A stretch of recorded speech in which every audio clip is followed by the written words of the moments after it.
Hello everyone, আমার একটি নতুন ভিডিওতে তোমাদের সকলকে স্বাগত জানাই। কেমন আছো তোমরা সবাই? আশা করি খুব ভালো। আমিও অনেক ভালো আছি। ভীষণ ঠান্ডা পড়েছে। গোপুসোনাকে সকালের ভোগ দেওয়া হয়ে গিয়েছে। কর্তাগিন্নি দুজন মিলে কফি বানিয়ে খাচ্ছি। এই শীতে কফিটা খেতে বেশ ভালোই লাগে। বেলা গড়িয়ে এখন 10টা সাড়ে 10টা হয়ে গিয়েছে। তবে গোপুসোনাকে অনেকক্ষণ আগেই খেতে দিয়ে দিয়েছি। তবে কি রান্না করেছি চলো, এখন একটু বেশি ভাজা পোড়া খাওয়া হচ্ছে। তো একটু বেগুনের ভর্তা করেছিলাম, ব্রকলি ভাজা, অনেক দিন পর উচ্ছে ভাজা করেছি, একটু পেঁয়াজ কুচি, কাঁচা লঙ্কা আর পোস্ত ছড়িয়ে, পটল ভাজা করেছি, গেঁড়ি আলু বাটি চচ্চড়ি করেছি, টমেটোর চাটনি আর মুসুরির ডাল। এই দিয়েই আজকে দুপুরের লাঞ্চ হলো। দুপুরের পর থেকে একদমই ভিডিও বানানো হয়নি। তো শীতকাল, পৌষ মাস, একটু পিঠে পুলি না হলে হয়। ভীষণ পিঠে খেতে ইচ্ছে করছিল। আসলে অনেক দিন হয়েছে, সবার বাড়িতেই কম বেশি হচ্ছে, ভিডিও দেখছি, আমার বাড়িতে করা হয়ে ওঠেনি। আসলে পাটা ব্যথার জন্যই করা হয়নি। তো যাই হোক, আজকে পিঠে বানাবো বলে সন্ধ্যে থেকে কর্তাগিন্নিতে বসেছি, দেখা যাক কি হয়। এবছরে শীতের প্রথম পিঠে বানানো হচ্ছে বাড়িতে।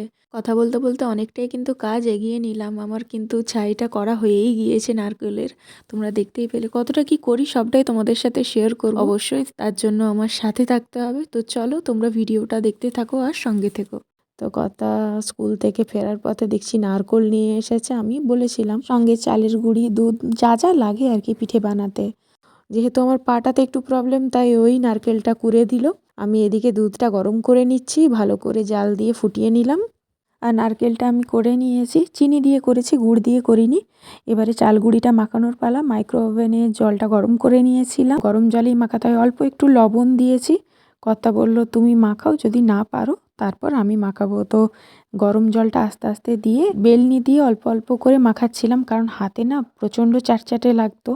আর গরম হুদুদে তো জলটা, ওই জন্য পাচ্ছিলাম না। অনেকে খুন্তি দিয়েও করে, তো বেলনি দিয়ে দেখলাম সুবিধে হচ্ছে, ওই জন্য বেলনিটা দিয়েই করছিলাম। তারপর কথা বললো তুমি ছেড়ে দাও, আমি হাতে একটু, আমি বললাম ঘি নিয়ে নিতে, দিয়ে ও মাখিয়ে দিচ্ছে। বেশ সুন্দর করে মাখিয়ে দিল। দুটো মণ্ড হয়েছে। আমি হটপটের মধ্যে রেখে দিয়েছি যাতে গরম থাকে। তো চলো রুমে নিয়ে যাই, টিভি দেখতে দেখতে পিঠেগুলো বানিয়ে নিই। এই যে বানানো হয়ে গেছে। কেমন হয়েছে তোমরা অবশ্যই জানিও। এবারে দুধের মধ্যে দিয়ে দিয়েছিলাম একটু তেজপাতা আর এলাচ, তেতো করে রেখেছি। দুধটা ভালো করে ফুটতে দিয়েছি। এবার এক এক করে সব ছাড়তে শুরু করেছি। আমি কর্তা দুজন মিলেই পিঠেগুলো গরম দুধে দিতে শুরু করেছি। দুধ যদিও আরও 1 প্যাকেট আনা রয়েছে, সেটাও গরম করতে দিয়েছি পাশের ওভেনে, কেননা জানি যে মোটামুটি 1 কেজি দুধ লাগবে। এই যে দুধ আবার গরম করে দিয়ে দিয়েছিলাম। আর চিনি এখনও অবধি দিইনি, আজকে গুড় দিয়ে করছি না, প্রথমেই তো বললাম। তার জন্য নারকেলের যে খোয়াটা বানিয়েছিলাম সেটাও গুড় দেওয়া হয়নি। আর এই দুধে সিদ্ধ পিঠেতেও গুড় দিইনি, শুধু দুধ দিয়েই বানিয়েছি। গন্ধটা দারুণ এসেছে। কেমন হয়েছে জানি না, দাঁড়াও কর্তাকে দেবো, তার আগে একটু চিনিটা মিশিয়ে নিই। আর খুব বেশি চিনি দিইনি, মিষ্টি মিষ্টি এমনি ভালো লাগে খেতে, যেহেতু দুধের জিনিস তো তাই চিনিটা দিইনি। একদম গাঢ় গাঢ় করে করেছি, পুরো মালাইয়ের মতো। এবারে গ্যাস অফ করে দেবো। এই শীতে পিঠে পুলি খেতে প্রত্যেকটা বাঙালির ভীষণ ভালো লাগে, আমাদের তো ভীষণ ভালো লাগে। তোমরাও কি পছন্দ করো? এটা দিয়েছি প্লেটে করে, খেয়ে দেখো। ওটাই খাও না। ওহ, লাগছে গো, ভালো হয়েছে। সত্যি বলো, ঠিক আছে?